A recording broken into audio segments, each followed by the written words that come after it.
ज्यादा जे बोलेला उससे कहीं न कहीं गलती हो जाला और चलने वाला ही थक जाया करता है। तो शुरुआत में 4 लाइन के वंदना बा वह माता रानी के जौना माई के नाम से बड़े बड़े अधर्मी बड़े बड़े पापी ये दुनिया में सुमिर के तर गईलन। कैसे मास्टर तन ले बनाओ।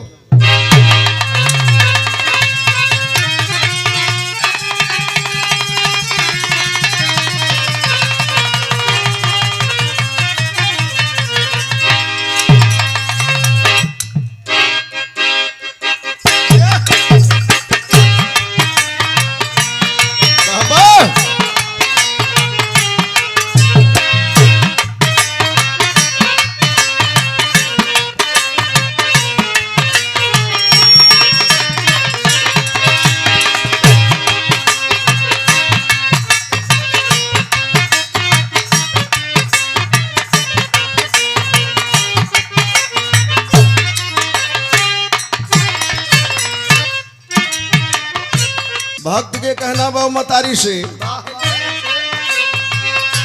के बिनती करतानी चुनरी राउर ओढ़ी के हे बिनती करतानी चुनरी राउर ओढ़ी के दोनों हथवा जोड़ के हो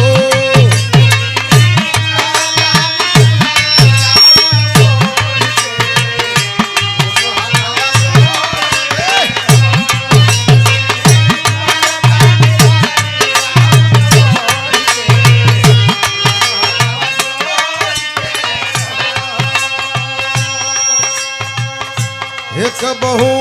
जई हमती माई हमके छोड़ के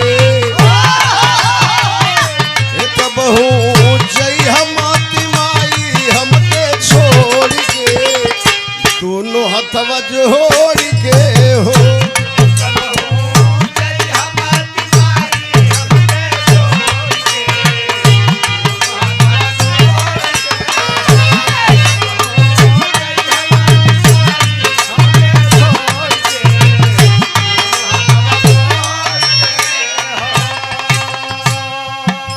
पहले हमार विस्तार का रहल पहले तखावा खोरी गावे गली गावत रहली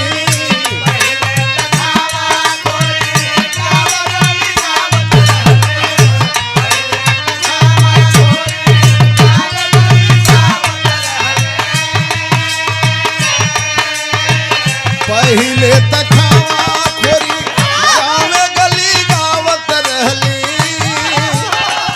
ममता मतारी तोहरी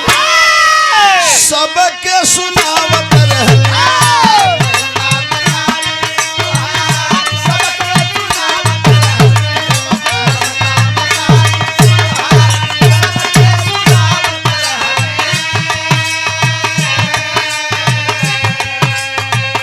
तो कबहू जियली नाही तोहसे मुहवा मोड़ के कबहू जियली नाही तोहसे मुहवा मोड़ के दोनों हथवा जोड़ के हो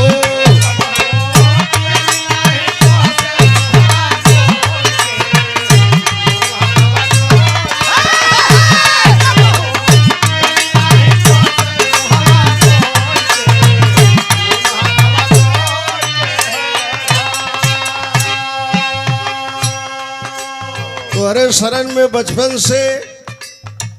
ए भक्त के विश्वास भइल बड़ा भक्ति कैली मतारी तोहार कृपा भी भइल है भक्त पे। पहले गावे गली में गावत रहली 2-4 कोस में लोग जानत रहल तोहार कृपा भइल तो का भइल देशवा प्रदेश आगे अरे तोहई गवावत बारू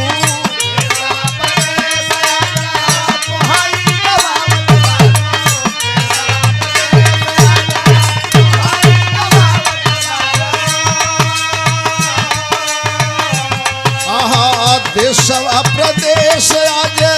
तो हई गवावत बाड़ू आप पी रहा हमार माई सबके सुनवावत बाड़ू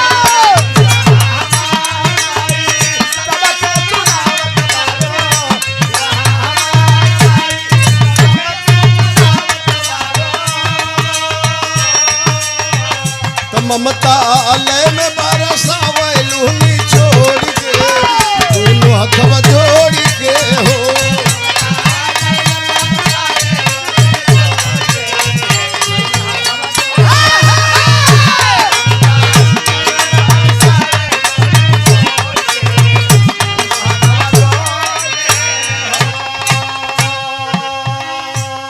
एकदम सट गेल बड़ा सामने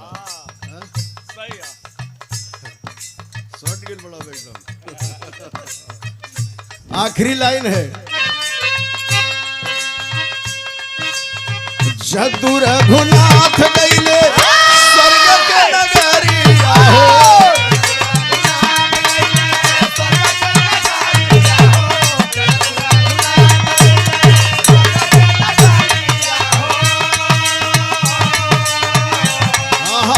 जदू रघुनाथ गईले स्वर्ग के नगरिया हो बितवा बिहारी माई जो है नगरिया हो